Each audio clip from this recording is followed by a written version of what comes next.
જે લેવાનો છે રહી જાય તો એટલે કાનુડાએ એક હાથમાં દ્રૌપદીના ચંપલ લીધા, એક હાથમાં હરિકન અને લઈ અને બરાબર છાવણીમાં જઈને કીધું કે જો હવે આમ બોલે બાજુ પડદાની પાછળ દાદા ભીષ્મ ભજન કરી રહ્યા છે, બરાબર 12 વાગશે ને એટલે આંખો ખુલે, જ્યારે આંખો ખુલે ને ત્યારે તમારા છેડો પાથરી અને બેહી જવાનું, કઈ બોલવાનું નથી.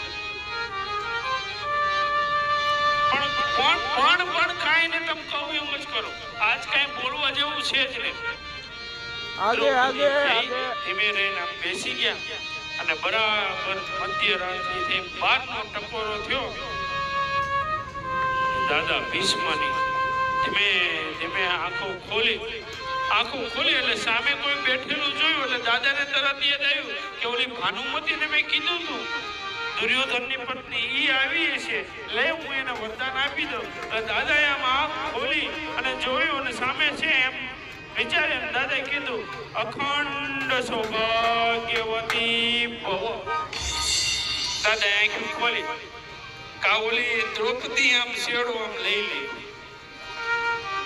ખલાસ. દાદા